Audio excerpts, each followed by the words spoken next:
Welcome to Ghost Education 101, where curiosity meets experience and the doors to the entire paranormal landscape are finally open. Hosted by Dr. Heather Leigh and Dr. Tiffany Frazier, this series is built for everyone who wants to understand the unexplained the right way. Whether you're just stepping into the unknown or you've been investigating for years, this is the place where you can sharpen your approach, deepen your understanding, and cut through the misconceptions that have overrun this field for far too long. Each episode walks you through the full spectrum of paranormal activity. Classic hauntings, intelligent spirits, cryptids, elemental beings, poltergeist phenomena, and the modern challenges investigators face today. We break it all down. The science, the method, and the mystery, without dumbing it down and without drifting into theatrics. Grounded in research, history, and real-world investigation, Ghost Education 101 is your classroom, your laboratory, and your gateway into the most compelling unexplained experiences on record. Learn, question, discover. Welcome to Ghost Education 101. Now, here are your hosts, Dr. Heather Leigh and Dr. Tiffany Frazier.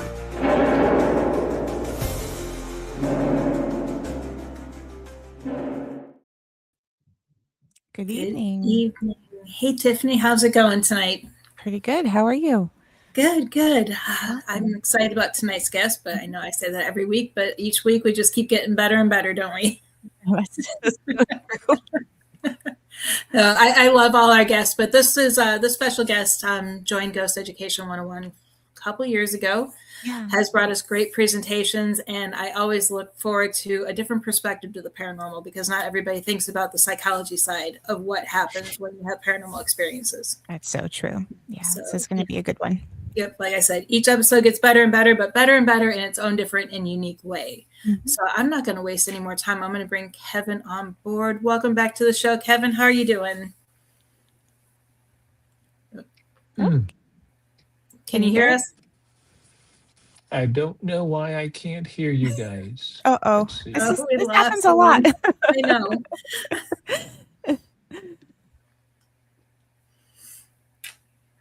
And I always look for settings, and the settings are fine. So I'm not sure why this happens when we had audio when he first joined.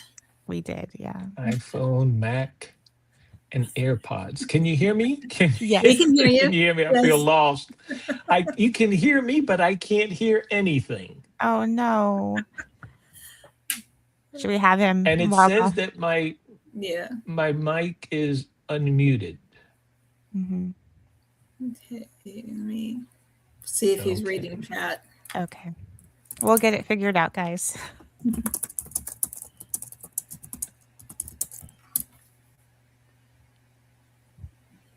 Did that catch his attention? I logged out? No. In. There we go. Okay. So anyway, while we're waiting for him to come back, next week we have a return guest from our psychic panel. Jay will be joining us again. Okay. I watched the psychic panel, loved it, but I just wanted to hear a little bit more from her. I wanted to hear what she had to say, so I invited her to come back. Awesome. That'll be fun. And then we have our cryptid panel after that. Can you hear us now? Okay, I still can't hear anything, and I logged out and logged back on. And I think I lost my screen. Let's see. I think this happened once before. It has.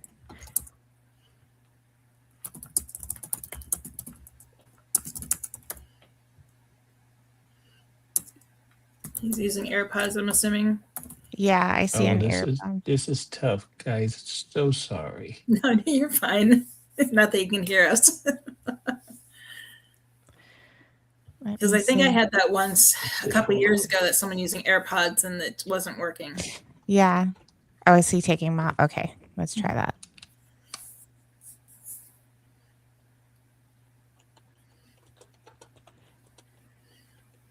Because that happened with Joe one time. But then we messed with him. We pretended we were talking and we weren't. We did.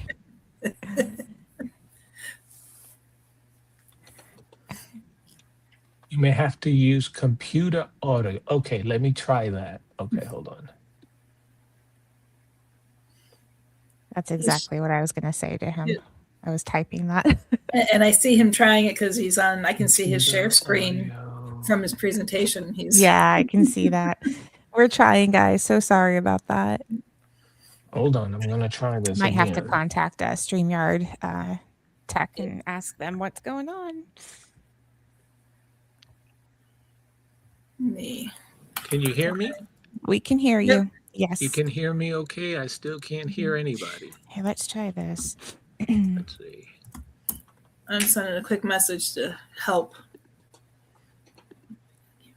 All right. It's not working even with that. And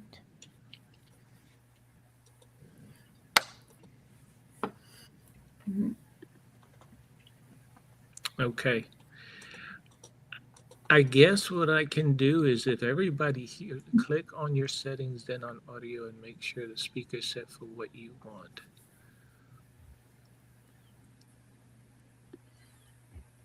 While he's working on that, I'm just going to mention if anybody has any questions during the presentation, please make sure to ask.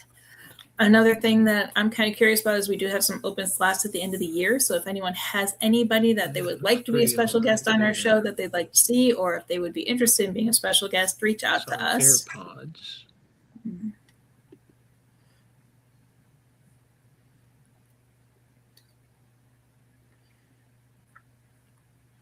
Mm-hmm.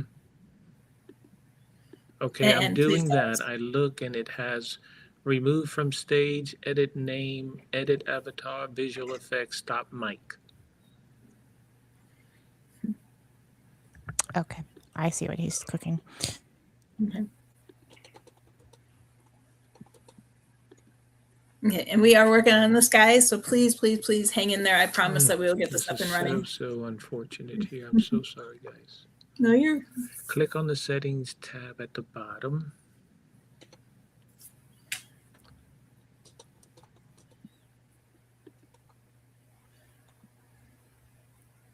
Oops, I spelled that wrong. My bad. Tab.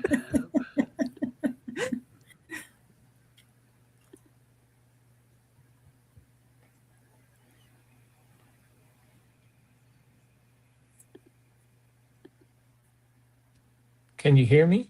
Yes. Mm-hmm. Yes. Yes. And if he's on AirPods, then his audio. Yeah, audio. I can make his screen bigger unless you can see it clearly. Can you hear me? Oh, yeah. His speaker is okay. His speaker is on audio. Okay, the speakers are working. Okay. Can you hear us? No, all right. Can you hear me? Yes, yep. We can. Yep.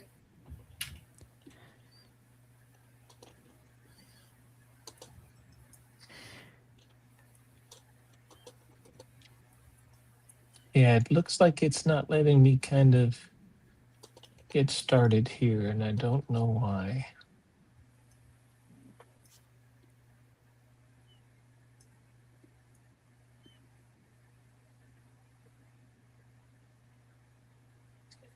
Okay, I could do that. I tried. Let's do that again. The audio and I'm going to put the Mac. Okay. Can everybody hear me? We can hear you. Oh, okay. I hear you. Oh, gosh, okay. Okay. We did. All right. I'm going to take Perfect. I hear an echo now. Uh-oh. Let's see. That's the part I was concerned about. How about now? Perfect. Yep. We're good. Okay. And my echo's gone. So. All right. So welcome to the show, Kevin. Oh, gosh. Okay. Yes, somewhat. 10 minutes later. I appreciate that. I'm so sorry. No, you're fine. I got some of the end of the show stuff out of the way while you were fidgeting around with that and getting it to work. So we're good. Okay, so what's So, next? Do I go ahead and just pop up the share tab? yeah, I would. The only thing is we do have a lot of new viewers. I Oh, don't okay. know if any of them know who you are. If you can take just a moment, unless it's in your presentation, but if It you can take is. a It moment to is. explain who you are. Oh, it is in there? Absolutely. Yeah, Okay, perfect. it's all in there, and I will kind of discuss how we're going to do the format, and I just got it. It's not a lengthy presentation, but Mhm. it does have a lot of info. So Okay. but pen and paper just to write down some stuff, and I'm going to Mhm. break it down in 3 segments. So it's about 10 minutes each segment. Okay. Take maybe a few questions, but not too many at the moment, and then Mhm. towards the end, when I finish the third segment, we can just open it up for just Q&A, comments, or sharing stories or what have you. Okay. So what I'll do is I'll just save all the comments and questions that people have, and then when you're ready to take them, let me know and we'll clear those out, and then we'll Okay, move forward. So whenever you're wonderful. ready. I am ready, so I click, right? Do I click on the, let's see, hold on. Here we go. All right, can everybody see this or?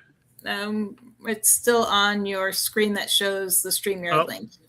okay, let's see. Well, what do I do now? Hold on. Slideshow.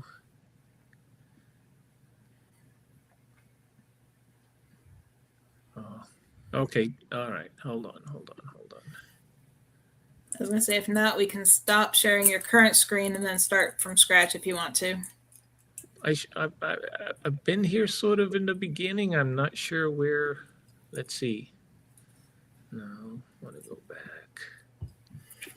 Can you see that? Now, right now, all we're seeing is the StreamYard screen still. Okay. So how to. All right.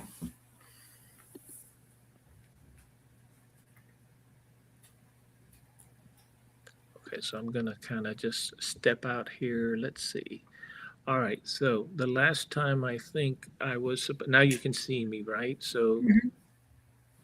all right. So at this point, if I could just share.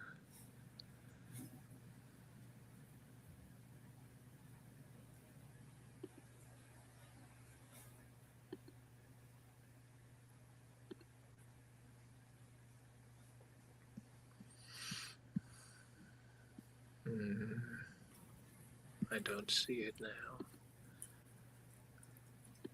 This is what I wanted you guys to see. Mm-hmm. Can you see that? When you pop it open, because right now we just see the screen from StreamYard. Okay. All right. Yeah. I thought Maybe if you go to the top and do stop sharing and then start from scratch again. Yeah. Okay. All right. So let's do that. Hold on. Okay. So then.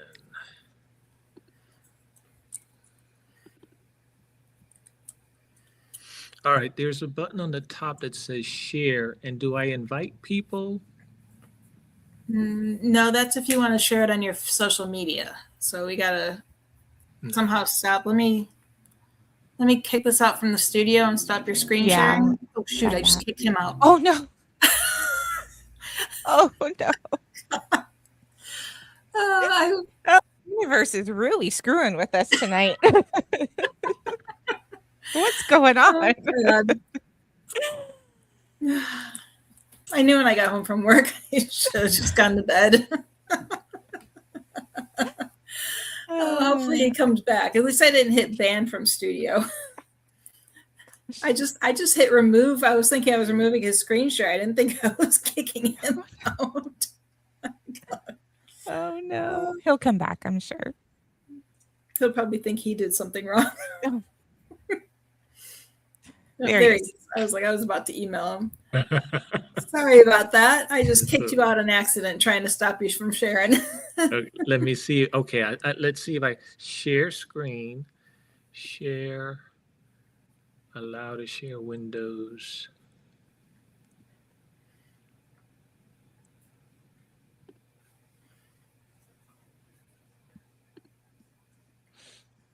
There we go.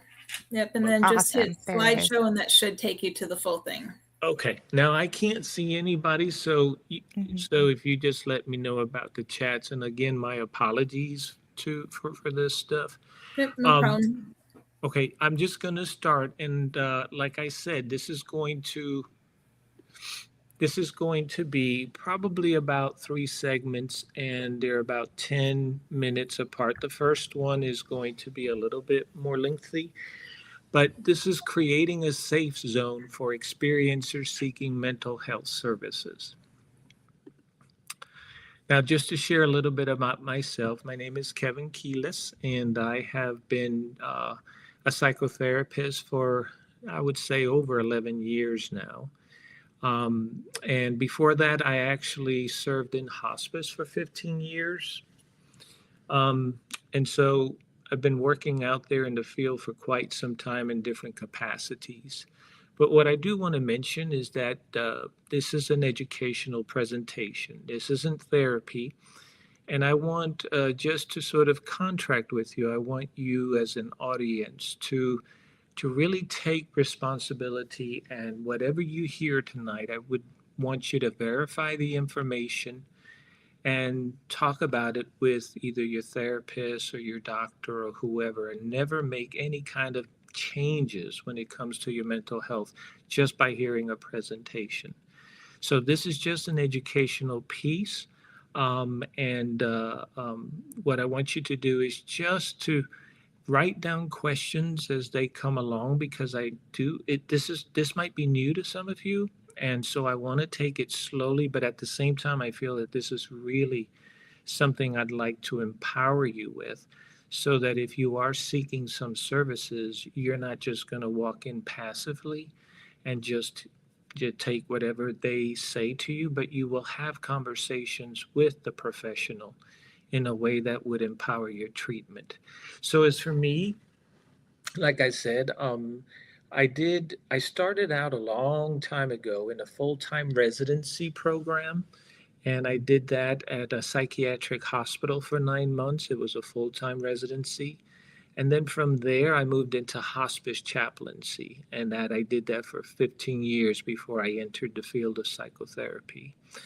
I've traveled a little bit, and I traveled twice to India, and I did that for training. And the reason why I mention it is because I think it really added to my work as a psychotherapist. I went one time to Varanasi for a meditation retreat. It was a 10-day meditation retreat. And then I went to Rishikesh, which is the yoga capital of the world, or so. That's how they sort of understand themselves there, and learn Kundalini Yoga. So my website is in the bottom there, so you can always learn more about me, about my work. I do psychotherapy and have been doing psychotherapy in Georgia for the last 11 years. Okay, so what I want to do here is let me make sure, okay. What I want to do here is I just want to share with you what the objectives are going to be. So I want to demonstrate a few things. One, I want to demonstrate that a biased beginning, shaky standards of research and practice, and unsubstantiated claims of an empirically based model of mental illness, mainstream psychiatry and its text, the Diagnostic and Statistical Manual of Mental Disorders, and I'll refer to that as the DSM, are less of an authority. I also want to share with you that traditional psychiatry and neuropsychology utilize a narrow epistemology that dismisses how other cultures and spiritual traditions see and understand the world. And then I want to share, the last part is going to be knowing what to look for. You as an experiencer, especially if you're seeking help when there are some severe reactions, you can still utilize and benefit from the mental health system. You just need to know what questions to ask and what to look for. The outline is the same. We're going to look at a glimpse into a beginning of mainstream psychiatry. We're going to look, secondly, to ontology and epistemology, the hidden oppressors. And then last, we'll look at finding the right professional, knowing what to look for. So let's look at a glimpse into a beginning of mainstream psychiatry. I think it's important for you, if you're an experiencer, you want to know this and you want to understand this so you know what or who you're working with. If you're a therapist, it's doubly important for you to understand this and to be well versed in how to have conversations about why we feel that there is a need for an expansion within the field.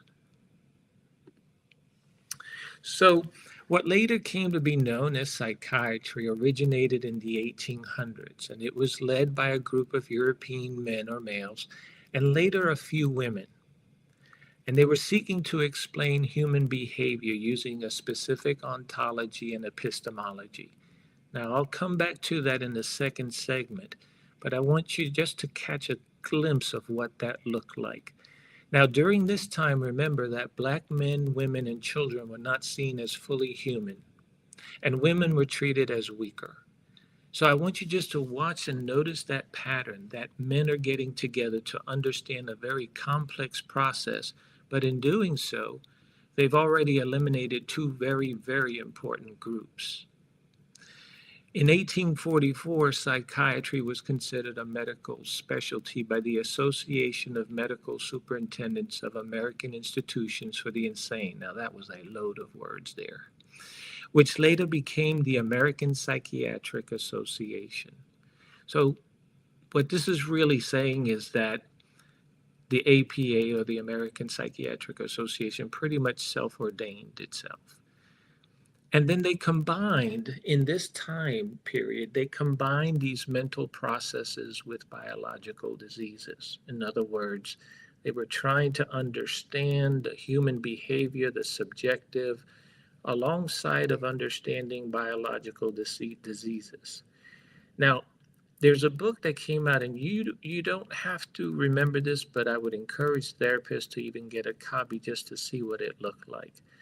But there's the Statistical Manual for the Use of Institutions for the Insane, which was published in 1917 or 18. And that book is a very thin book, but it talks a lot about psychosis, which is something I think that we need to look at as we discuss experiences, unusual phenomena.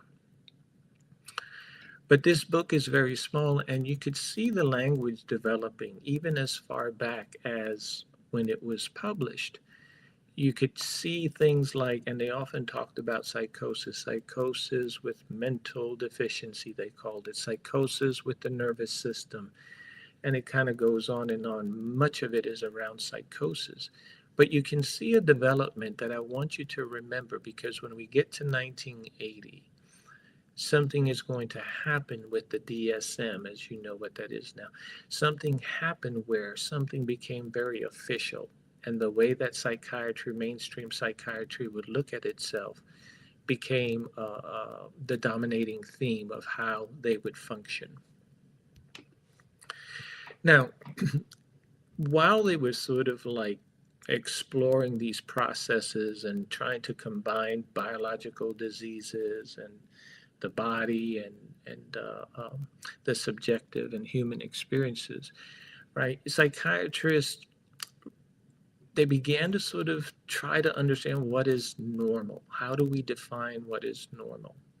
And it amounted to supporting normalcy as defined by the dominant culture. So naturally, you would want to sort of look and see, okay, how do we apply this to society, to the culture? But what happened was something interesting was kind of twisting here. And that is that while they were looking at culture, psychiatry here in a number of places began to support the normalcy of the dominant culture. And that becomes a little bit questionable. And here are a few examples. During slavery, Samuel Cartwright, who was a physician practicing in Mississippi around 1822 to 1848, determined that a slave who desired to run away from his owner suffered mentally from drapetomania. Now just think about that for a moment, that here were some men who were exploring human behavior trying to understand and support society to kind of find this measuring rod of normalcy. And they looked at us at a slave who desired to run, and instead of sort of trying to say this isn't right or this isn't how we understand people should relate to one another, they looked at the slave as the one having the mental illness, suffering a mental illness called drapetomania. Another example is during World War II, under the German regime, psychiatrists euthanized or felt they had to euthanize mentally ill patients who didn't fit the Nazis' definition of a master race. Now, Strauss was one who brought this to light and he's written some articles around this. Now, I have in parentheses that they felt they had to, and Strauss is he makes it a point to say that the psychiatrist may not have had much of a choice, and that one can see that. On the other hand, I'm not sure if there's enough information to make that kind of conclusion. What I do know is that some of these psychiatrists eventually came to the U.S. and they became professors at universities, and some of them were they had their names and identity hidden. But it's interesting to understand that in this situation, what psychiatrists struggled with. Third, during or around the civil rights protests, psychiatrists working in the asylum for the criminally insane in Ionia, Michigan, eventually ascribed the diagnosis of schizophrenia to Black men. Now, that's a very important piece here, because in that, schizophrenia was also termed dementia precox.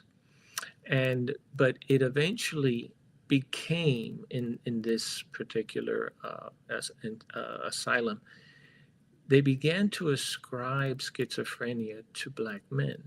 Now, again, you may wonder, okay, we're hoping to find a very solid beginning, and we find that what became mainstream psychiatry started off with a form of ontology and epistemology that wasn't necessarily fair.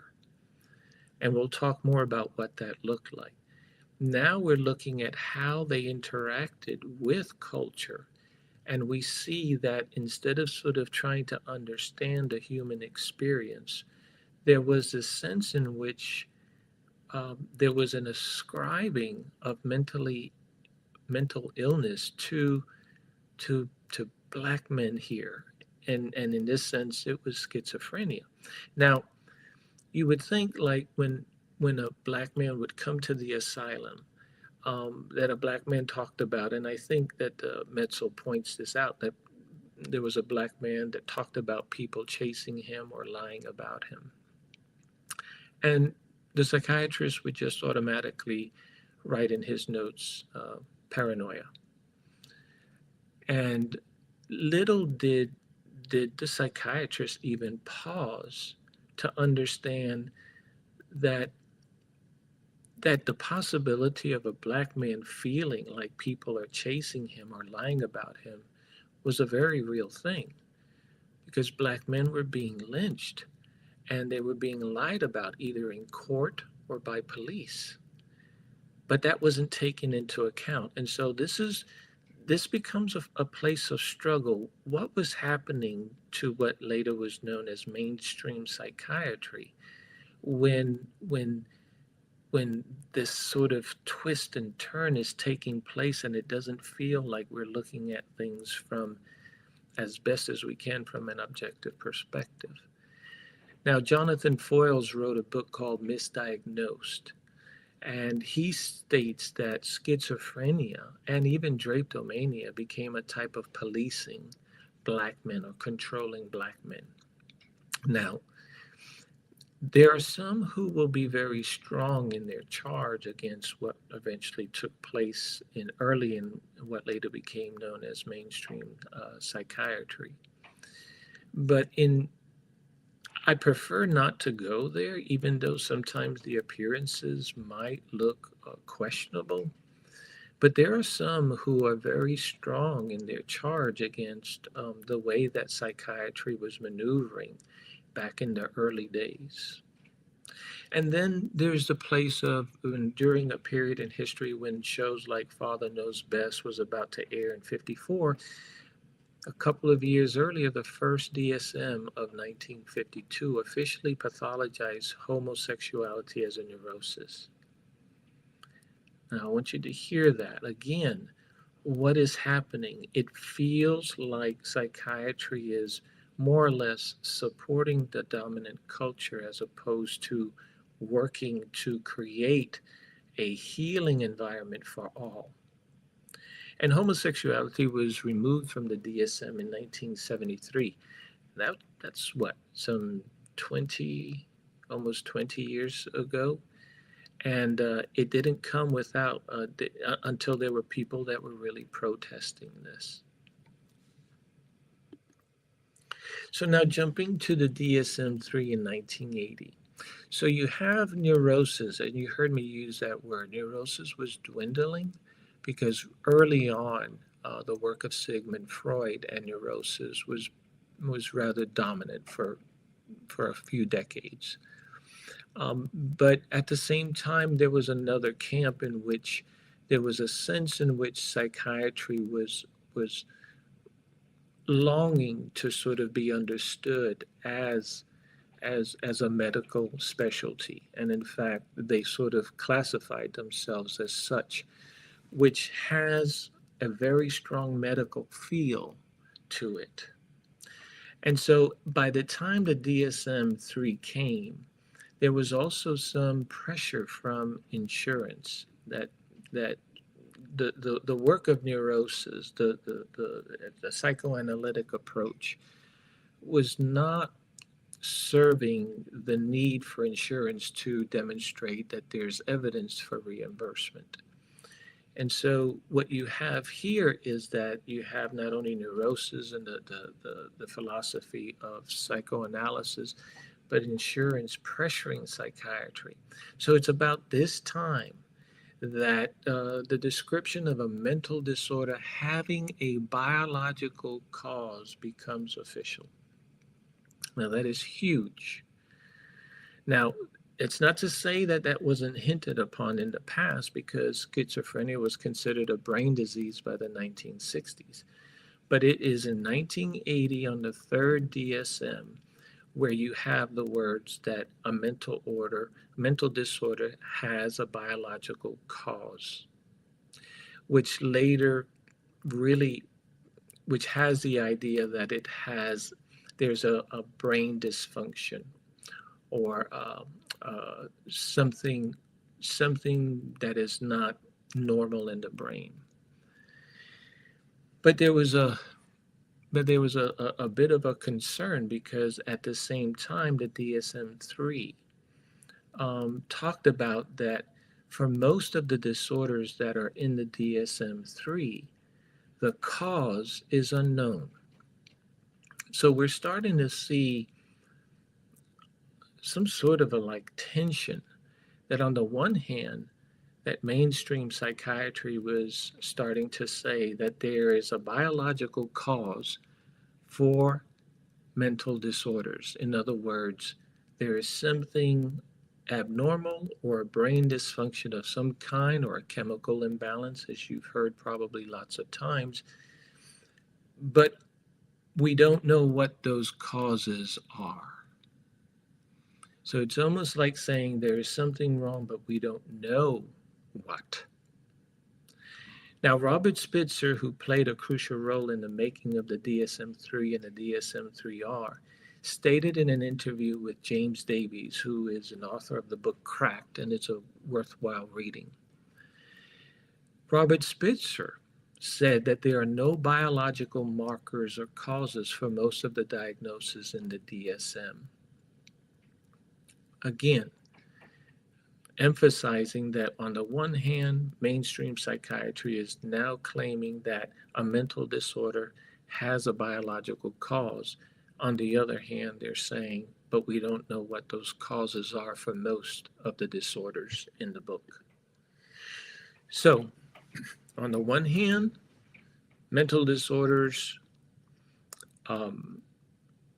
that many, if not most of the mental disorders have a cause, but the cause is unknown. On the other hand, mainstream psychiatry is now understanding itself as a medical specialty, which gives the impression that the practice is based on empirical research.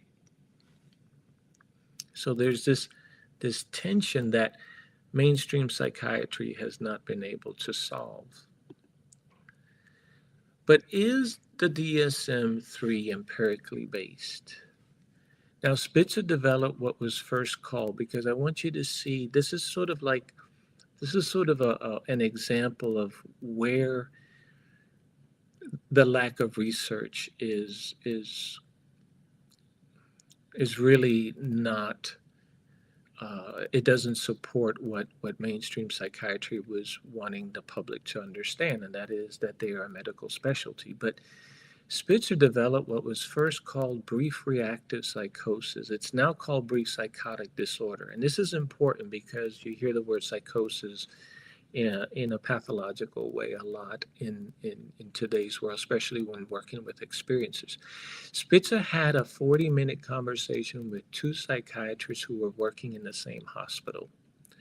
And after hearing them talk about their observations of two types of patients with reported psychotic features, Spitzer asked for a typewriter and constructed two disorders: the brief reactive psychosis, and then the second one was factitious disorder. And they're both in, though different names, they're both in the current DSM. But what was Spitzer doing here? And is this something that looks like an empirically based text? Is this something that demonstrates impressive research? And that's something that I think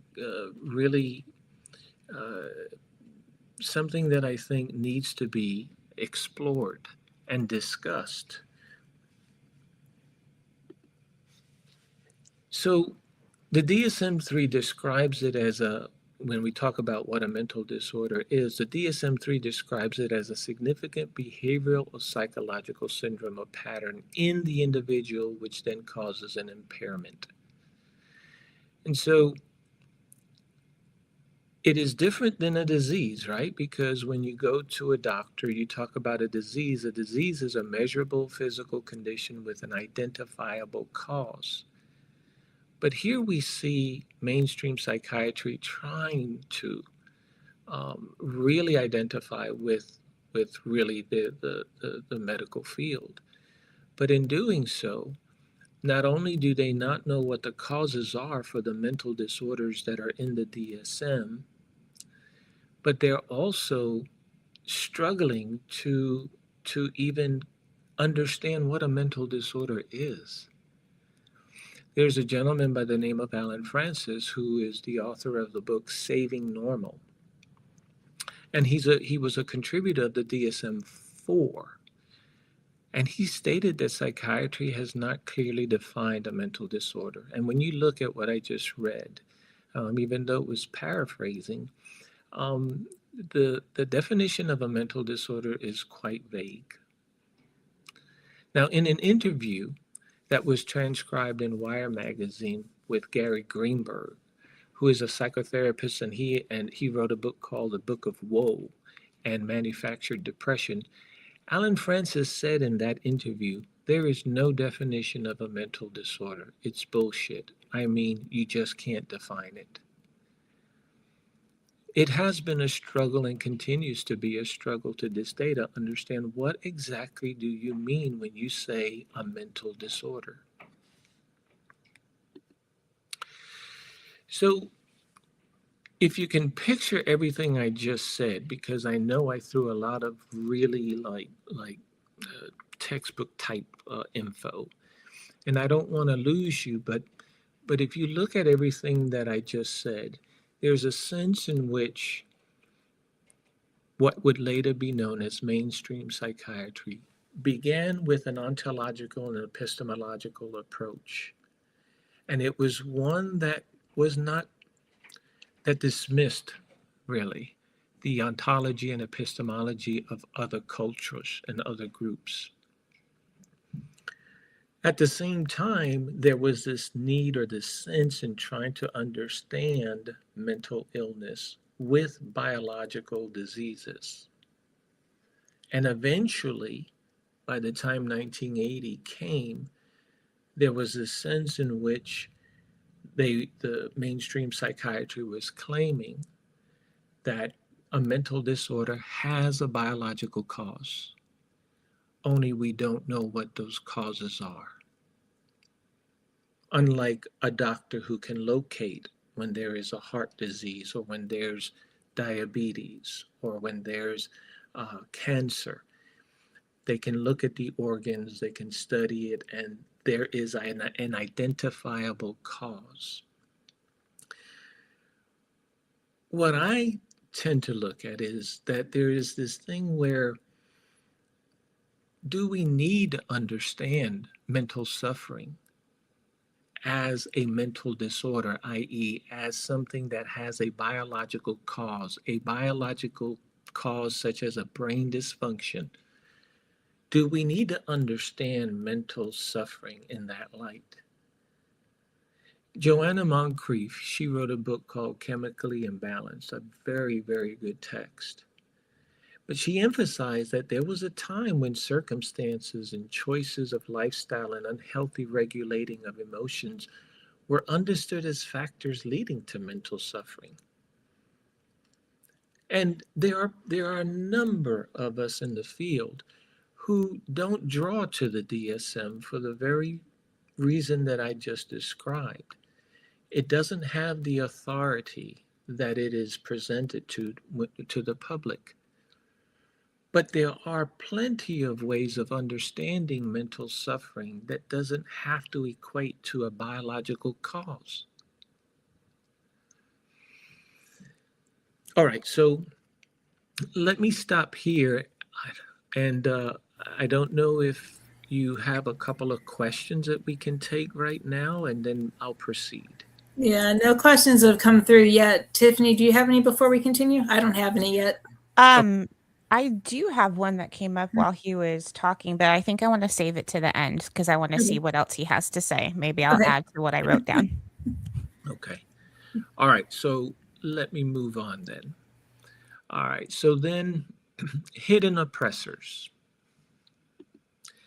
So I want to just show a little bit about what I mean about ontological and epistemological approaches.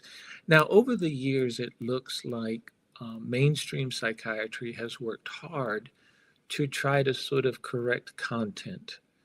I struggle with some parts of it still, but for the most part, there are many good psychiatrists, psychologists, and therapists who mean well even when using the DSM, and many good psychiatrists who are trying to improve the DSM. But they have never been able to get to the place of demonstrating conclusively that a mental disorder has a biological cause. And so that's a huge problem, and they admit it. And it's admitted by a number of psychiatrists. They understand that a cause is unknown, but yet they make the leap as if they are presenting something to be of fact, right, of science. Now, when it comes to ontologies and epistemological approaches, right, there was this bias in the beginning, a bias by these men who were gathering and trying to understand reality, trying to interpret reality, and trying to explain reality. But their line of reasoning was very different, and over time, it was very dismissive of other groups and cultures, and still is to this day. Back then, and some of this you can still see today, there was more of a linear reasoning, which superseded emotions. There was a sense in which reasoning sort of was a priority over emotions. Emotions were not seen uh, as something of equal importance. There was naturally the cause and effect, A causes B. There was a sense of the subject object where there was a sense of separation. That for me to understand you or nature, I had to see objects, something separate from me. There was reductive thinking, and there was material over the immaterial. In other words, there was no such thing as spirit, God, that sort of thing, right? Freud's projection or illusion concepts. So, and then there was this hierarchy in the very beginning, men over women. Black men and women were not considered fully human. So, psychiatry, at least back in those days, was developing a way of knowing and a way of understanding the world and mental suffering, but from their perspective and from a line of reasoning that was very foreign to other groups and cultures and spiritual traditions. So that, like in other cultures, there was a sense of interconnection. They understood the world and themselves as part of a whole. And it had material and immaterial properties. And so there was a sense in which there was no need to even divide the material and the immaterial, as if like what we do here today. Do you believe in God or do you believe in spirit? Theirs was a sense of complexity in which you could not reduce their sense of reality. And then there was a sense of a both and. So there was this sort of sometimes even paradoxical thinking rather than an either or type of logic. And then at other times, there was this circular reasoning. And it was less about time and space. In fact, sometimes that would either fade to the background because there was this sense in which we are all present. Our ancestors, for example, were understood as present. That's why you have groups today.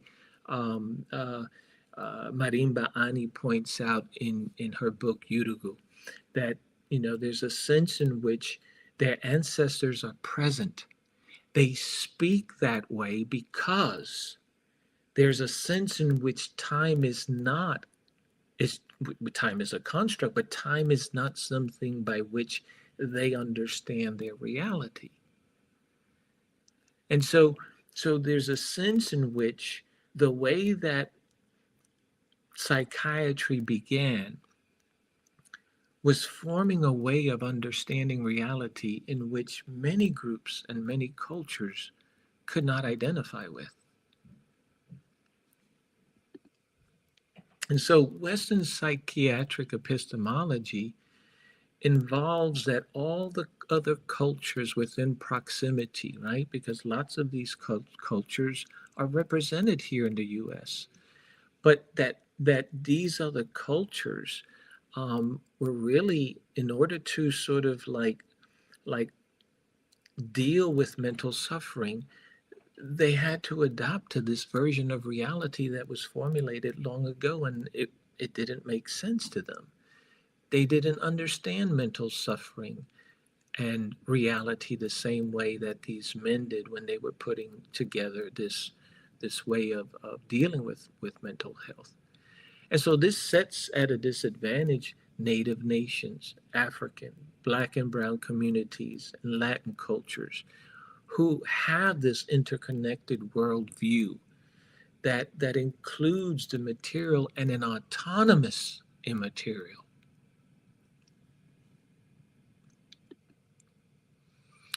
Now, one area where there is this specialized area is in the form of neuroscience. You hear a lot today about neuroscience, and it is a very important field.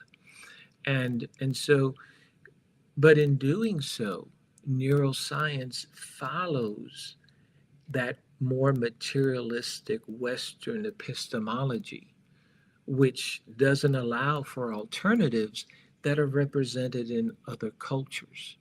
For example, many, if not most, neuropsychologists understand that the brain produces the mind. And when the brain dies, the mind dies. So much of human experience is reduced to or explained by neurons, neurotransmitters, and chemical processes. Right? I have the example of Jules Evans. He's written a number of books, and he has studied a lot on the mystic and mysticism. And I'm not sure if more of a historian or philosopher, but he had an interview with a young man, and the young man was having a spiritual crisis. And this young man was talking about the time in which he was really struggling. And then at one point, he decided to go see a psychiatrist. And the young man describes the psychiatrist as a very kind person, a gentleman. But when he started talking about his struggle and his belief in God, the psychiatrist looked at the young man and said, "Do you know that if I touch a certain part of your brain, you will believe in God?" And so that's an example, first of all, that's questionable. I don't even know if the psychiatrist ever did that. I don't know anything about the psychiatrist. And at the same time, there are some ethical questions around that. But the point here is that there is this reducing effect, and neuroscience can sometimes take the role of almost making the human experience mechanical. Sometimes you might hear some in the field talk about your personal truth. Their psychologists might talk about your personal truth, but in some cases, all that means is it's all in your head. That's all what's happening in the brain. Now, there are interesting theories of an expanded kind of consciousness, right? There's the near-death experiences, there's precognition, there's an expanded awareness of being stared at without any obvious sensations at play. There's the intuitive knowing, and there's the old Buddhist teaching of the I or the self that observes personal thoughts, feelings, and experiences, right? So when we're meditating and we are noticing sensations, we are noticing thoughts pass our minds, we're noticing feelings, the question becomes, who is noticing? Who is the one that is observing?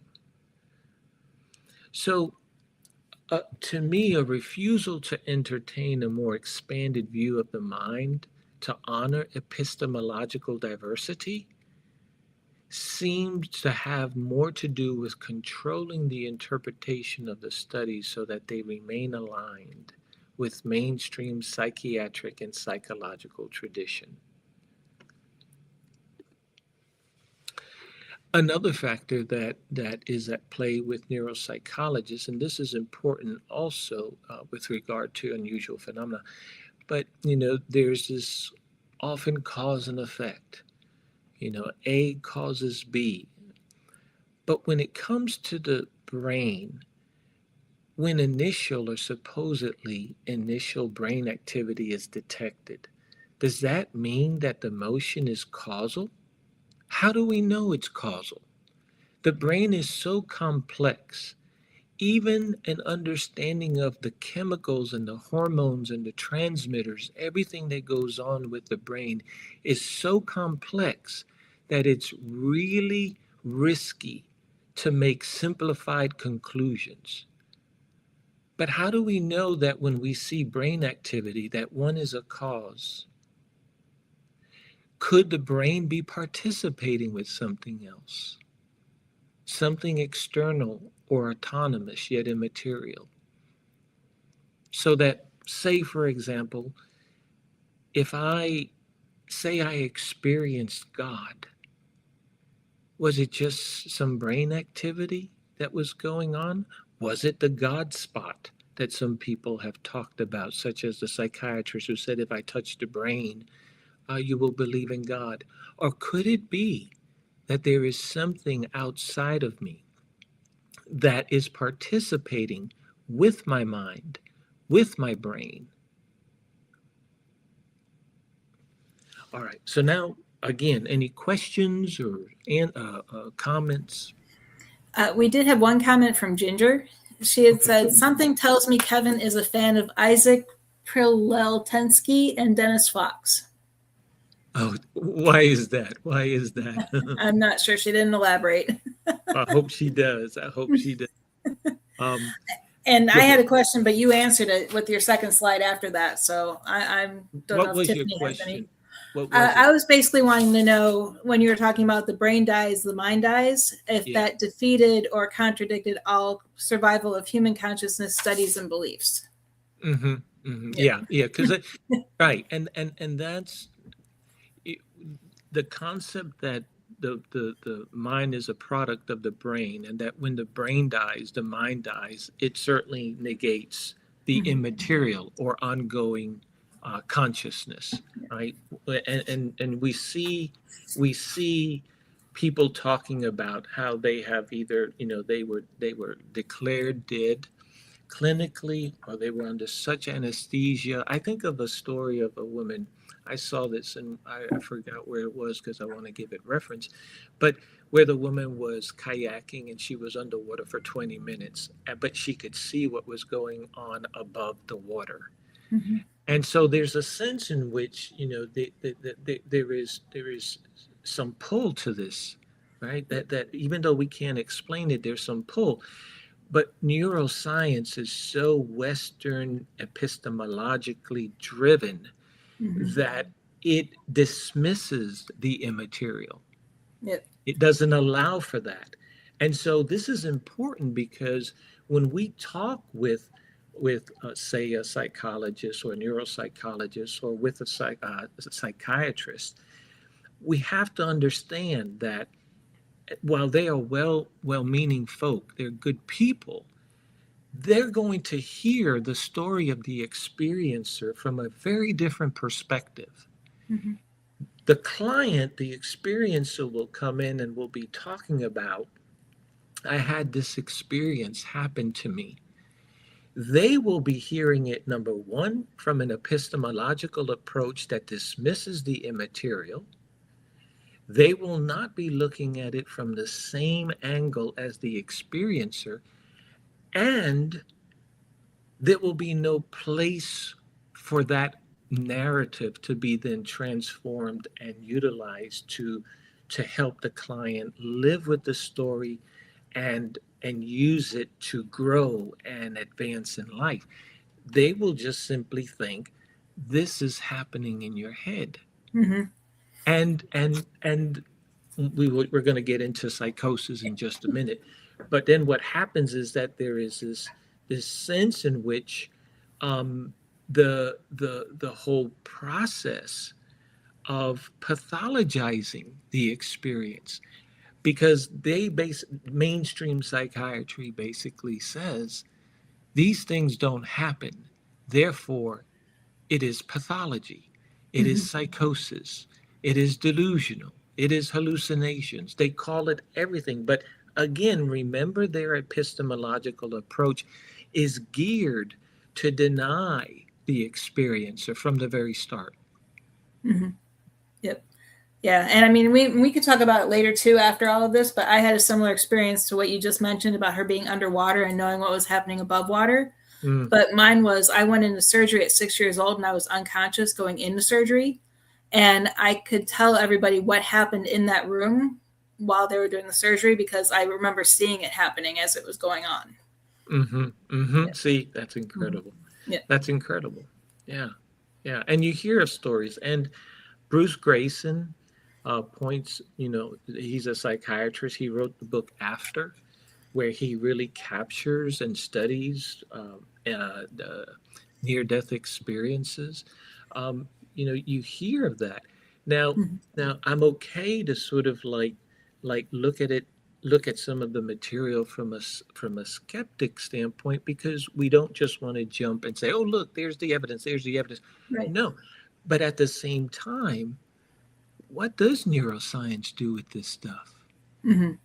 And they just don't give it a place. Now, I've taken some courses around neuroscience because some are like, this is the big thing for, for mental health. This is the big thing, the next big step. Mm-hmm. And I asked the teacher, does neuroscience and do neuropsychologists believe that the mind is a product of the brain, and when the brain dies, the mind dies? And he said that is actually a major debate today Mm-hmm. in the field. So there are some that, not everybody, not every neuropsychologist concludes that when the brain dies, the mind dies. I don't know what percentage does and what percentage doesn't, but it's nice to know that there's an opening, and I feel that that is so important. What makes this whole thing about uh, uh, the ontology and epistemology, what makes it oppressive is that it automatically dismisses the experience of other groups and cultures and spiritual traditions who see that there is such a thing as ongoing consciousness. Mm-hmm.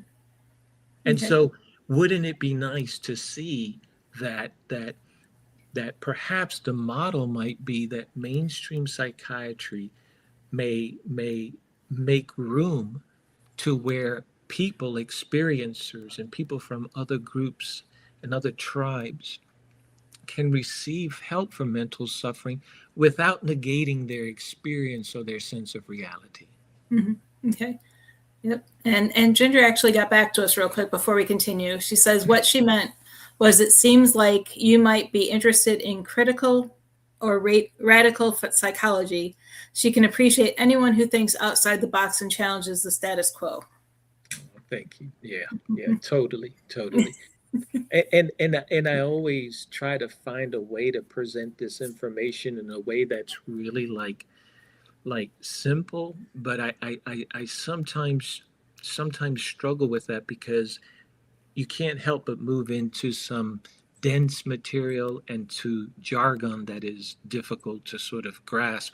But it's important that we look at this information and understand the beginnings of what later became mainstream psychiatry, and to understand that it really, there's a presentation in the public that mainstream psychiatry is a medical specialty, but there's a lot of struggle, and there's not the conclusive, consistent research to back up the theories that they have presented to demonstrate that, you see, we have a cause for depression, or we have a biological cause for schizophrenia, or we have a biological cause for anxiety.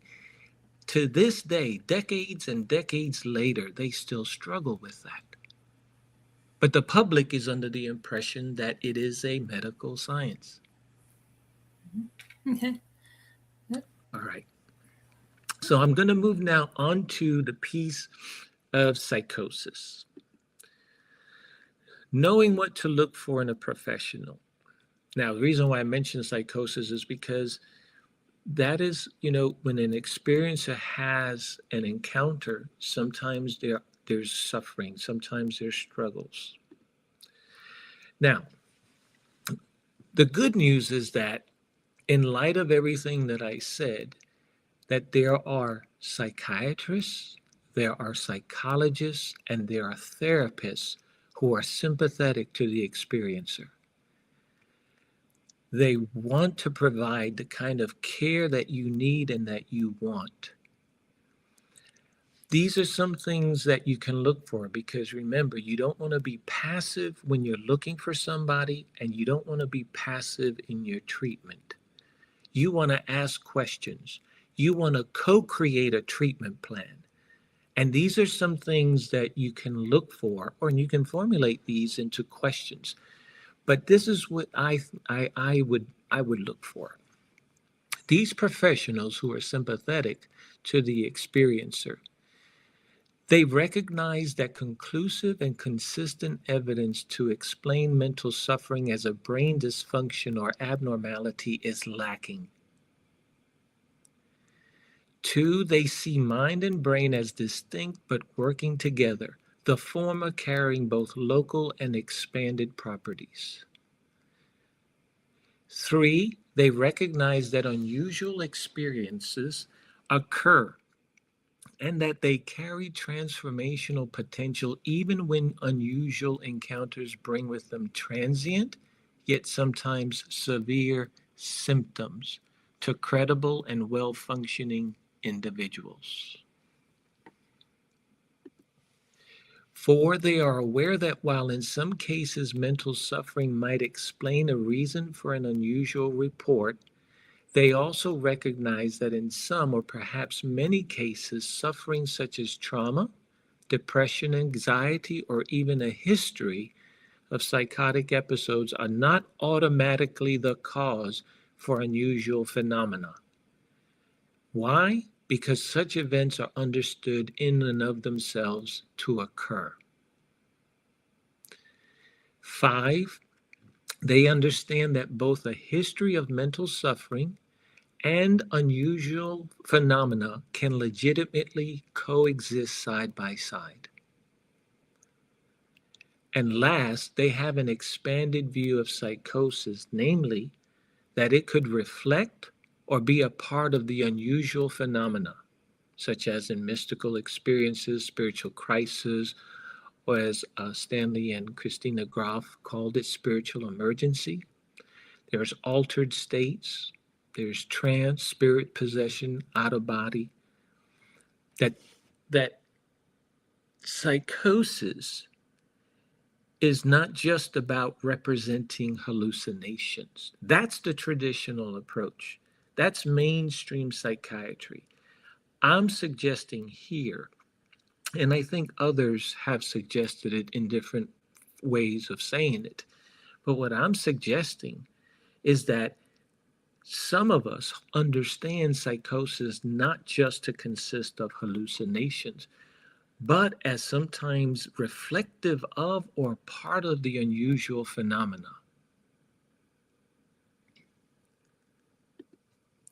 Now, for me, and I say this because if an experiencer came to me, he or she is entitled to informed consent. He or she should know what I believe. Psychosis has been poorly defined by mainstream psychiatry. But it's important for the experiencer to wonder if they're going to look for someone to help. It's important for them to know what is your understanding of psychosis? Like what's your definition of psychosis? Lots of times you'll hear the word psychosis, psychotic, and people are tossing that term all the time. And the left hand doesn't know what the right hand is doing. There's no camaraderie. There's no understanding. It's almost like we almost accept the word without asking, wait a minute, what are you actually saying when you use the word psychosis? And it is important for the experiencer to know from the therapist, from the psychologist, from the psychiatrist, what is your definition of psychosis? Now, for me, I hold to a twofold definition. One is a shift from one reality to another, where the distinction of the two can be temporarily blurred. The actual shift carries imagery, sound, symbol, perception, and a felt sense that are related to or a part of the experience, and that can produce transient suffering. So that involves an encounter, the reality from one to another. The second definition is a shift from reality into what seems to be another reality, but leaves the person feeling fragmented. The shift contains imagery, sound, symbol, perception, and a felt sense that can still be effectively maneuvered toward integration and functionality with support, the support of other people. And so that second definition allows for that sense in which sometimes mental suffering can produce what we think is real, but it's not. It kind of goes back to that more traditional sense, but it does so very carefully. The first one has more to do with these reactions that take place, these sort of a sense of psychosis, but it's occurring within the frame of moving from one reality to another. And it doesn't dismiss the encounter. It doesn't dismiss the experience. Now, on the second one, it's important for people to know this, because psychosis is so mixed up with under the schizophrenia spectrum.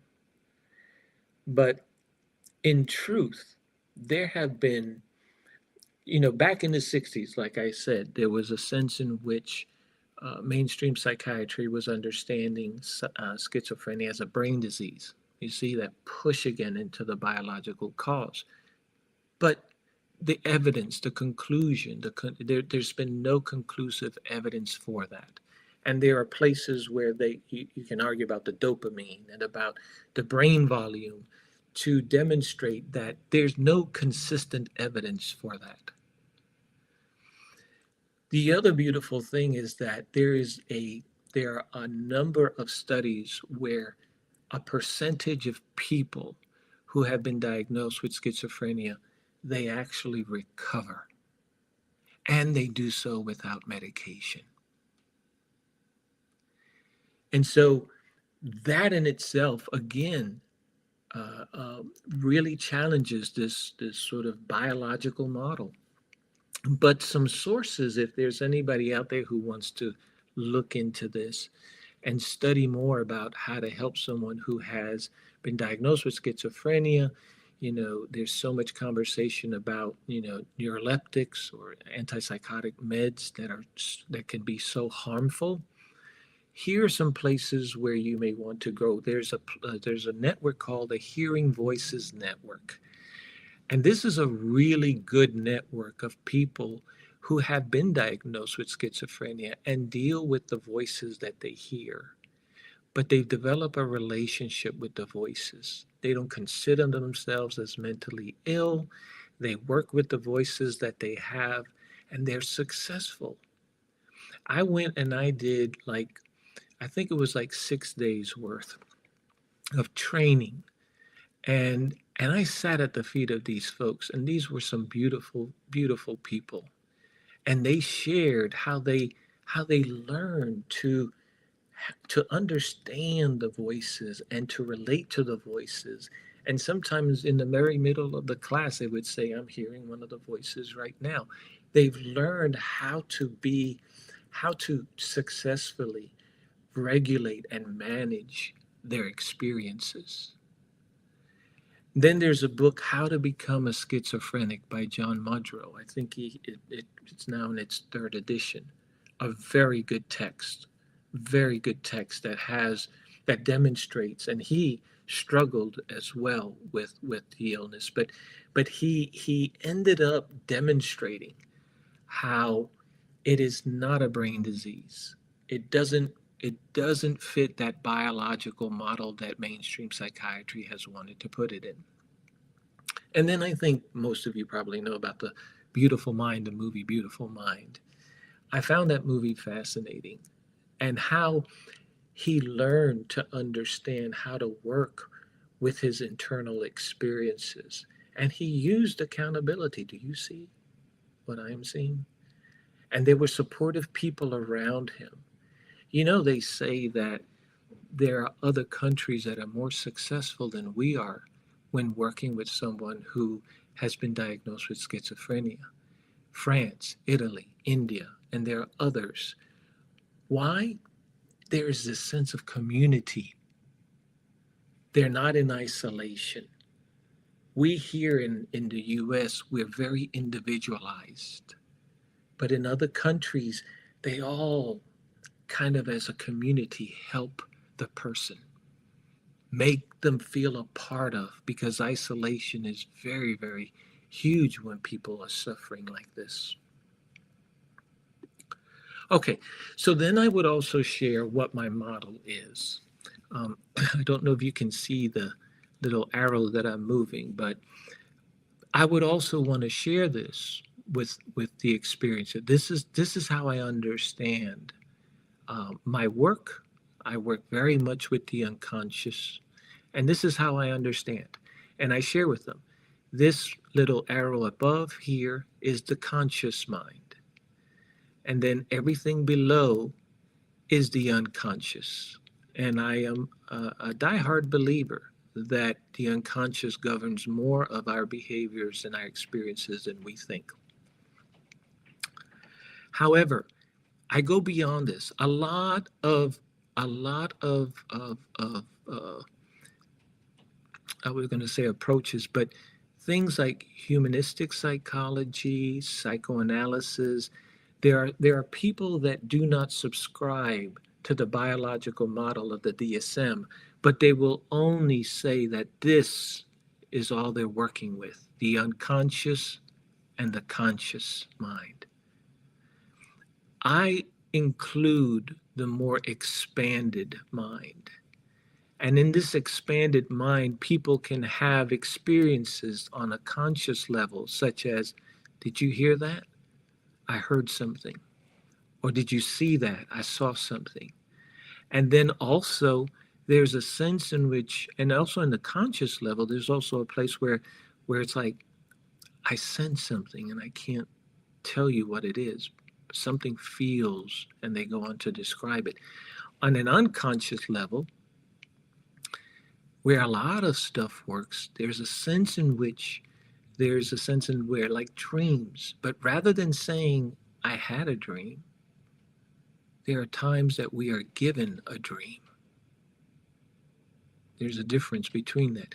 So the expanded mind, as we were talking about before, can kind of go further than just what we see with our eyes and our ears, right? And so the expanded mind has a sense of like some will call it energy, subtle body, but there's this expansion that takes place that goes beyond just the conscious and the unconscious local mind. And then this area, this represents more of the universal consciousness that can penetrate and that can interact with the conscious mind, the expanded mind, the unconscious. And so experiences, internal experiences that are very real, the sense of autonomous experiences that happen, and all of this falls within universal consciousness. Now, I would also share that when I am assessing psychosis, I look for certain things. And a number of these things are incredibly important. Overall functionality. In other words, I would want to get to know the person. And once I get to know the person, I get to understand, oh, this person seems to function well in life. Outside of this experience where it sort of really shook them, they really function well at their work. They function well in their relationships. They function well in society. So I would look for that overall functionality. I would look for credibility. Like when you know somebody, I know that person, and when they say something, they really mean it. They really believe it. It's true. They have this credibility. Sort of like I think of the people in the military with high clearances who are describing UFOs, unidentified flying objects. They don't know what it is, but they have this credibility that you would know, okay, this isn't something that is really being made up. He's not like that. She's not like that. And then there's skepticism, right? Where you do want to become a bit of a critic, right? Investigators do this, right? They add that sort of skeptical approach. That should not be a threat, right? And so I look for that. Are you able to? And I have met experiencers who are very much like that, where they're like they will even almost willingly discount what they experienced. But skepticism is important. Ken Wilber, who he did a YouTube thing called The Mystic Heart a long time ago. This is really old, but it had some very good information. And he mentioned that mystics are extremely critical when it comes to their experiences. They don't just accept things, hook, line, and sinker. They really are critical, and they take a critical look at what they're experiencing internally. Then there's also a hesitation to tell others, and I've seen this a lot, where people, whether out of fear or whether they just don't want to be thought of as crazy, they just keep it to themselves. That's very different from someone who struggles with, say, mania, right? If you've ever worked with someone who has had a manic episode of some sort, you will see that there's almost like this ego and need of being seen, of being thought of as great, to compensate for the lack that they feel inside. And they'll want to tell you everything. They want you to know how great and mighty they are, right? Or how powerful they feel. But I look for hesitation to tell others. And then there's the discernment to distinguish between a personal inner voice and the transcendent message. Now, this is always good to know. Mediums do this, psychics do this.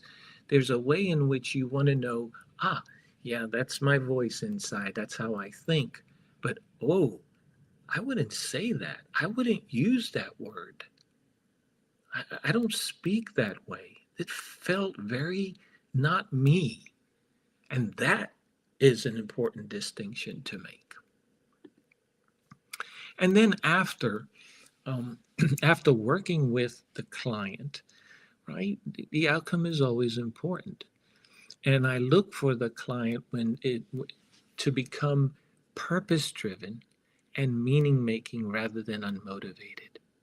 I look for the client to become integrated and unified with self rather than fragmented. And I look for the client to become socially invested rather than isolated. And I'll finish with this. There's another old video. I seem to gravitate to the old videos, but there's an old video by Shunya Yoga, and it's titled Mystic Psychosis and Genuine Mystical Experience. And it's not a lengthy one, but in it he talks about the ability, what makes psychosis from a genuine mystical experience, what makes it different from mystic psychosis. And he points out some very important pieces that I think are very helpful for us as therapists to hear. And he points out to some of these features. There is more of a harmony that develops, that suffering is transforming, that suffering somehow becomes transformational for the person. And so there's purpose and meaning that develops. That's very different from the fragmented self when psychosis is something that occurs, but there's no other reality by which that experience occurred. Okay, so now I am done, Heather, so I'm going to try to see if I can get out of this. Let's see.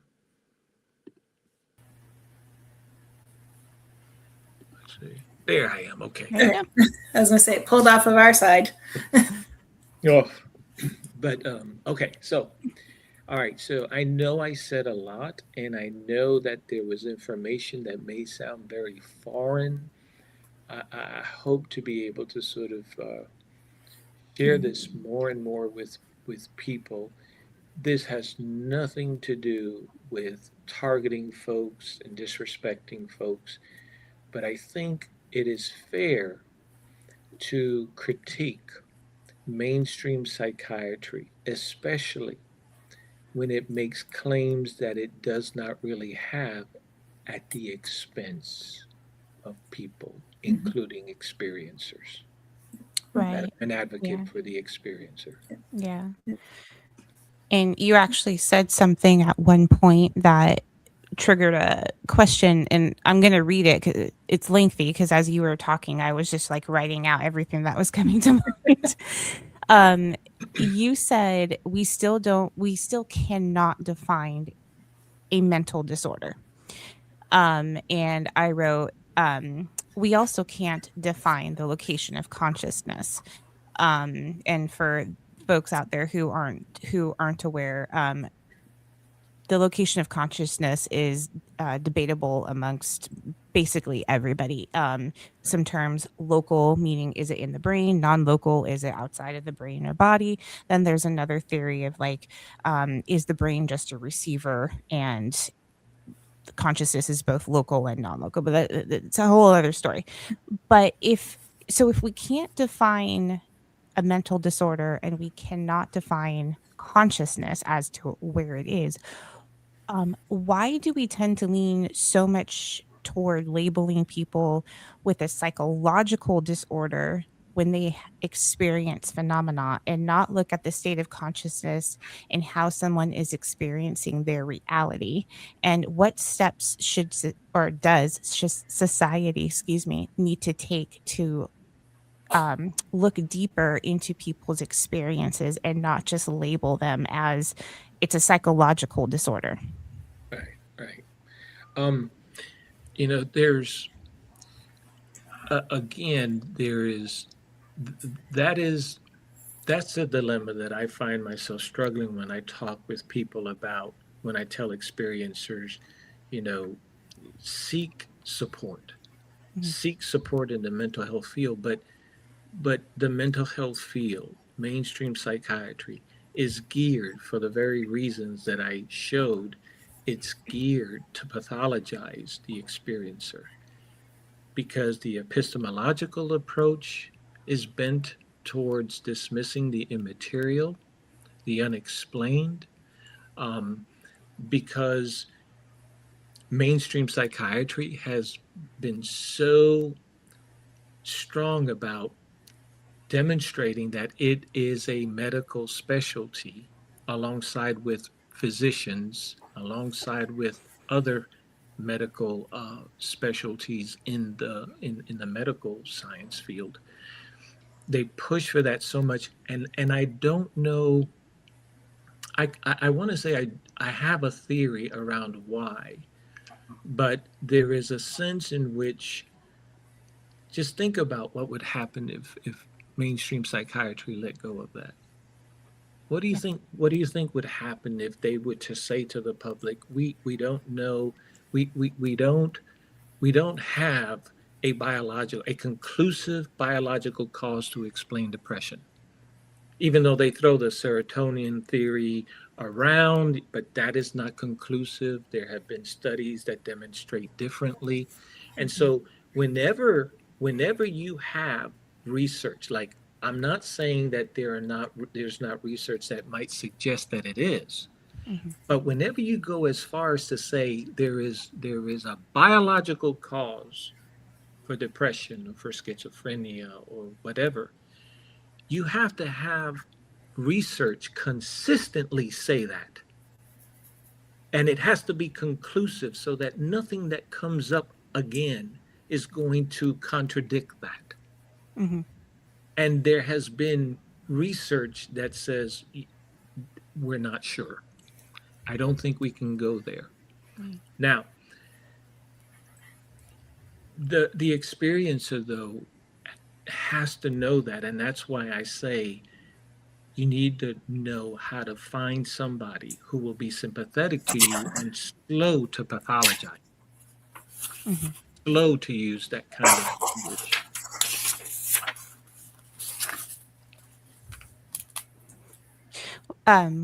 We have some questions, Heather. Okay. Yep. I know. Antone, welcome to the show, Antone. Kevin, with your background referencing the possibility of communication with the cosmic consciousness, do you have any thoughts on what the components of that transmission medium would be?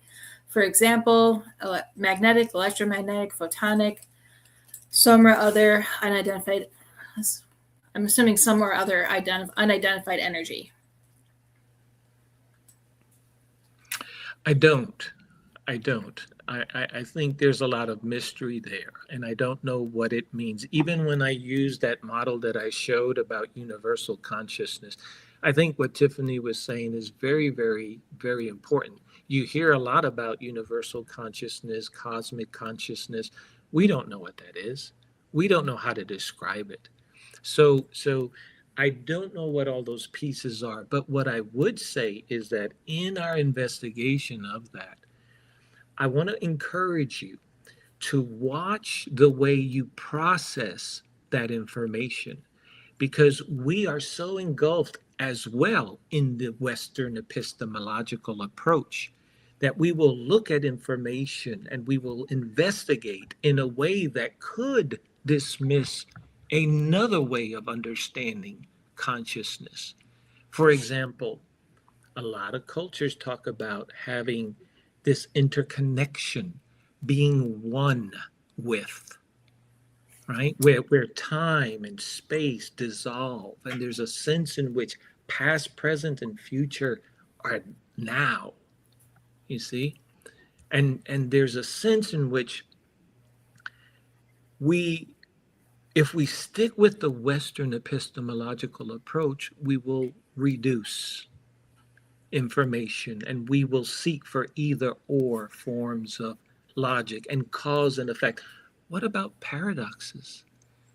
There are some cultures that are comfortable with contradictions. We can't understand it. And in the Western world, we're like, it can't be both. But what is happening? We're using a form of language. We're using symbols to try to explain something that is greater. Of course, we're going to fall into the paradoxes. Of course, we're going to see things as contradictory. That's just how things are, because we're trying to understand something greater using these finite symbols called letters that we formulate into words that then have all sorts of associations, such as if I say God, what is everybody thinking? And so there's a sense in which I want to walk humbly around the exploration of cosmic consciousness. There's so much I don't know about that, but I want to be careful how I approach it. I think it's really important for people to hear that too. And we have me and Heather talk about Maya Bialik a lot, because she's, as you know, she's a neuroscientist, and but she's especially lately, she brings a lot of this kind of new age for our era topics to her podcast, and they're topics that would have never been discussed by any scientist just 10 years ago, for that matter. And so it's really important for people, and I commend you for coming on here and saying what you just said, because it's really important for people, especially who are in a specialty field, to say that, to say, I don't know. It's completely okay to not know. And at the same time, you're being open to all of the possibilities. Yeah. Oh, yeah. Yeah. I think that's it's just important. And I get nervous when we try. Yeah. I get nervous when we try to simplify things. Our brains and our minds want to simplify things. That's why I grow cautious with neuroscience. Like when you hear things like, oh, guess what? We don't have a will, because we've noticed that there is something that happens before you actually make the choice. What are we talking about there? And that's where neuroscience is sometimes criticized, because number one, neuroscience is an expensive place. And trying to study something, you need a lot of funding. So it's expensive, it's very complex. And one of the areas that neuroscience is criticized is that number one, you you need other disciplines to help you make sense of this whole. The other thing is, when you talk about cause and effect, what makes you think it's just a cause and effect and not a correlation? Mm-hmm. Or what makes you think that there's no such thing as participation? Well, we strike that out because there's no such thing as the immaterial. Mm. Well, that's how. So if you're going to dismiss something, here comes an experiencer who says, "I felt my mom or my dad in the room last night," right? Or I had an encounter with spirit and I felt them, Mm-hmm. or I saw some. That would be really dismissed. Now, some will dismiss it very quickly with a sense of that's pathological. Others will say that's your personal truth. Mm. And what they mean is it's like in your head. We're not going to, so I'll help you with it, but it's in your head. No, what about it? What about the external? What about all these experiences that come to us, dreams that are given to us? I love to talk about how some of my ancestors have visited me in a dream.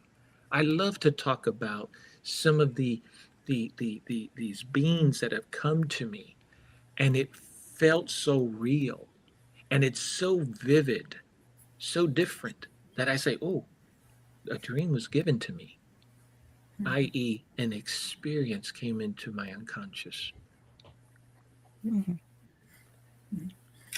Okay. And Ginger had one more quick question for you is what are your thoughts on Sheldrake's theory on telepathy? Ginger, I would have to pause the only thing that I've heard from him has been that whole process of knowing that you're being stared at. And I've had that happen to me, and I don't know, it sounds like it's more common, but in that he does go into really like sophisticated detail that I'm not well versed in. But his focus on the being stared at is really um, it's really to me a very strong suggestion around the expanded mind because there's no sensations. We're not using eyes, we're not using our ears, and you can turn around and but before it happens, it's like it happens so fast. You can feel the presence, and there is someone actually looking. I mean, not just but looking. And he goes in and he's written a book around it. But as far, Ginger, as his specifics on telepathy, you may have to teach me on that. Okay. I don't know if you had any more questions, but he answered all of mine as he carried on with the presentation. The further he got into the presentation, all of my questions before they got answered. Are you starting to feel, because we touched on the subject of especially in in the science and neuroscience, science across the board, people are especially since people are starting to come forward now. Okay, we have the military, we have as you mentioned, these people who are in they have these reputations, you're going to believe them. We have police officers, first responders, doctors even are starting to have shared death experiences or come forward and share that they've experienced shared death experiences and things like that. So are you starting to believe that there is a big shift coming or starting in terms of how we view consciousness, and how, I guess more importantly, how we view an individual's perception of their reality? Let's see. Do I think that there is a shift taking? Yeah. You think you were I've starting to heard, see that shift? yeah, I have heard that language.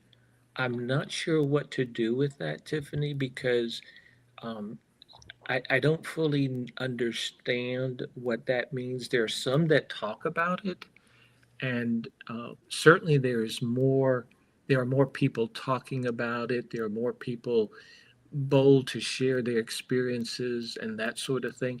I don't know if now, because we are in a day and time where we are more bold to talk about it, that constitutes a shift, because maybe back then they were really, a lot of people had experienced things, but they didn't talk about it, right? It was much more of a taboo than it is today.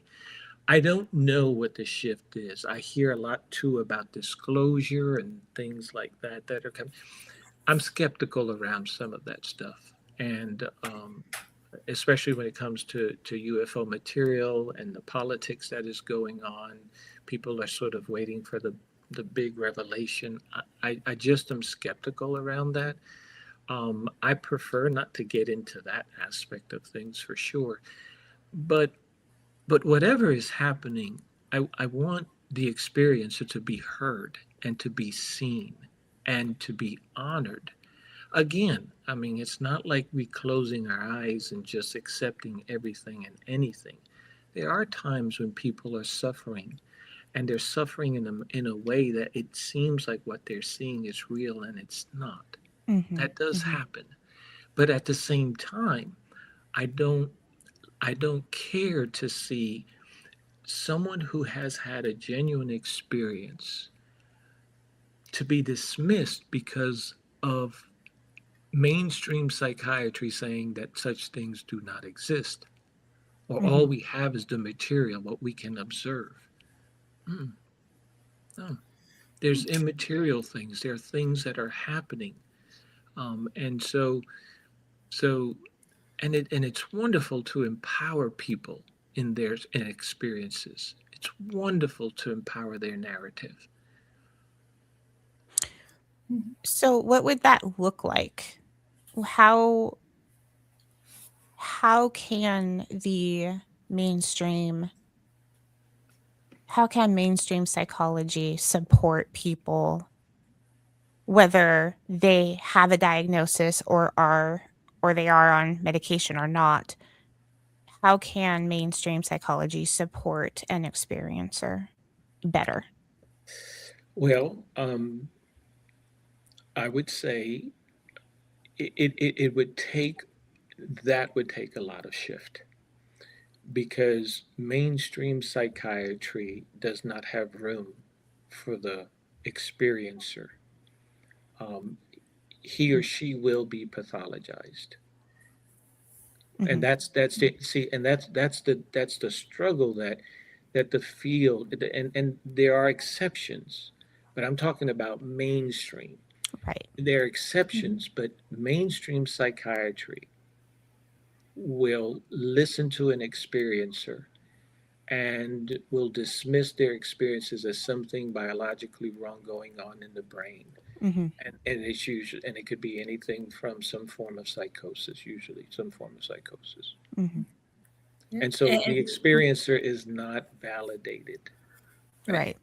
And because they're not validated, do you think that might prevent some people from coming forward?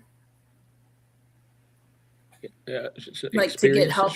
Yeah. Yeah. Oh, yeah.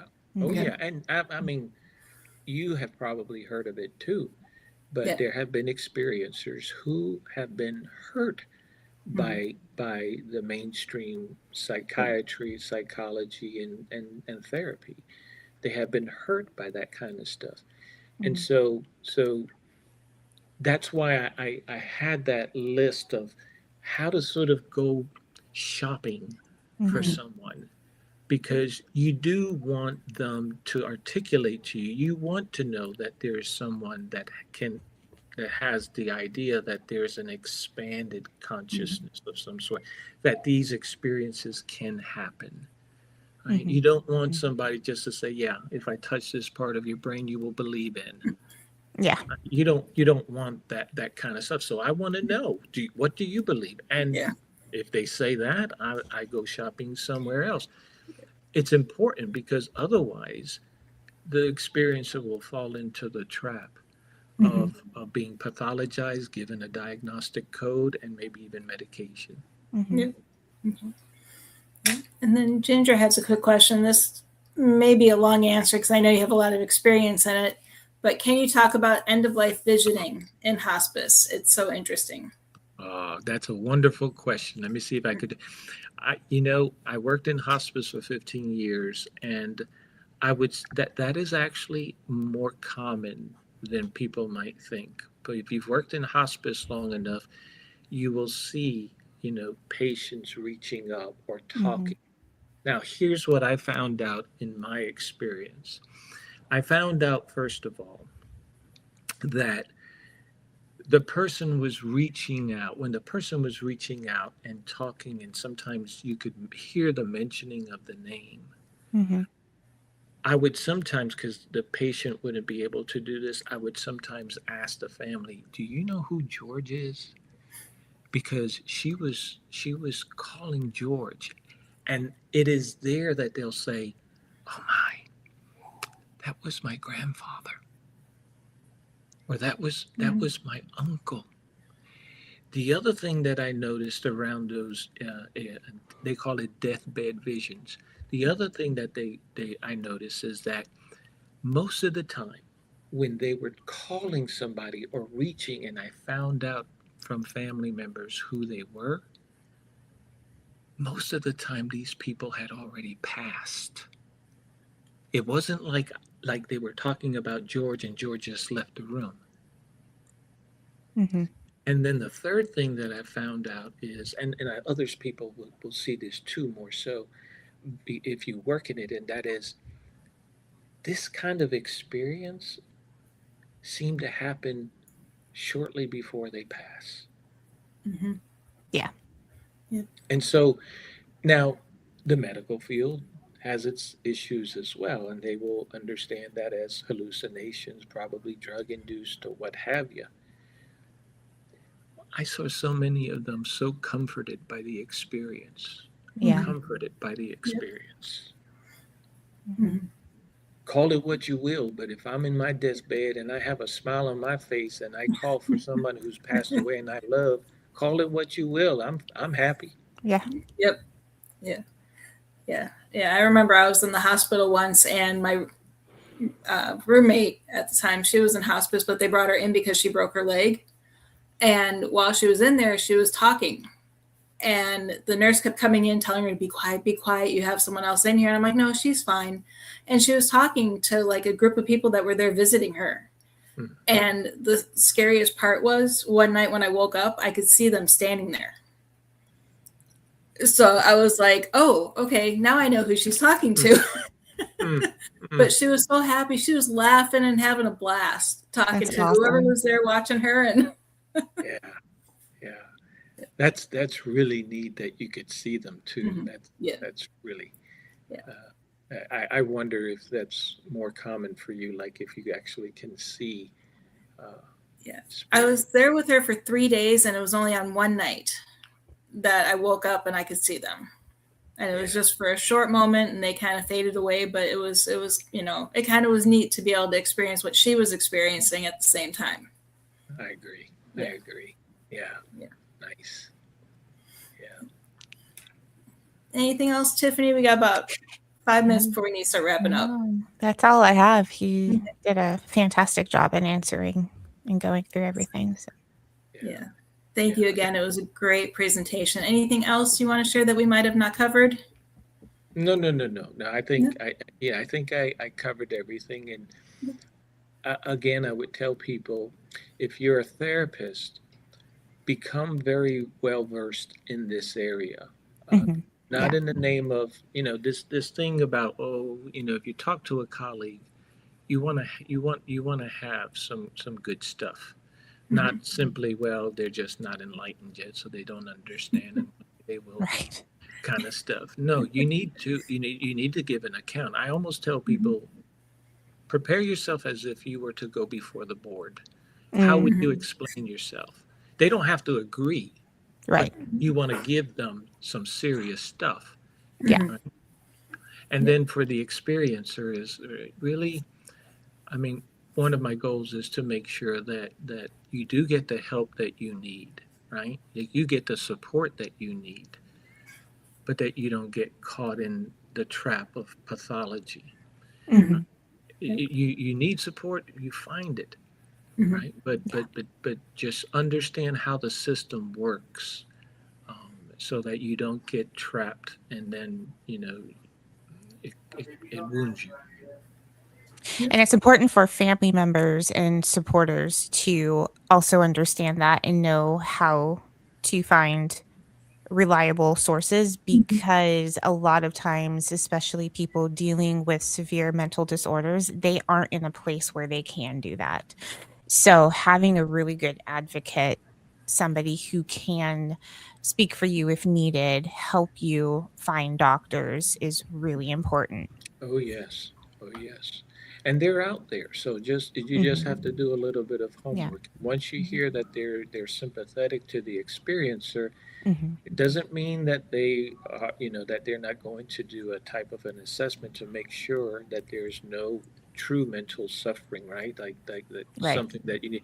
But at the same time, there are people who like us who want to help and can and do. Mhm. Mhm. And Anton said, this is why evidence is so important. Yep. Mm-hmm. Mm-hmm. Right. And one thing I know I want to bring up, because I found it a very fascinating book. I finally got around to reading it, but bring your pen, bring your broom. If you haven't read it, get it. I'm going to get it.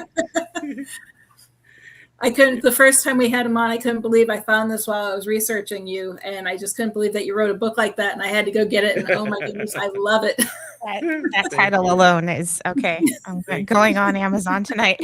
Yeah, and that is, it's interesting because that book sort of reflects something that I have to admit to, and that is that many of us who come to this place where we're like questioning mainstream psychiatry, we didn't start off that way.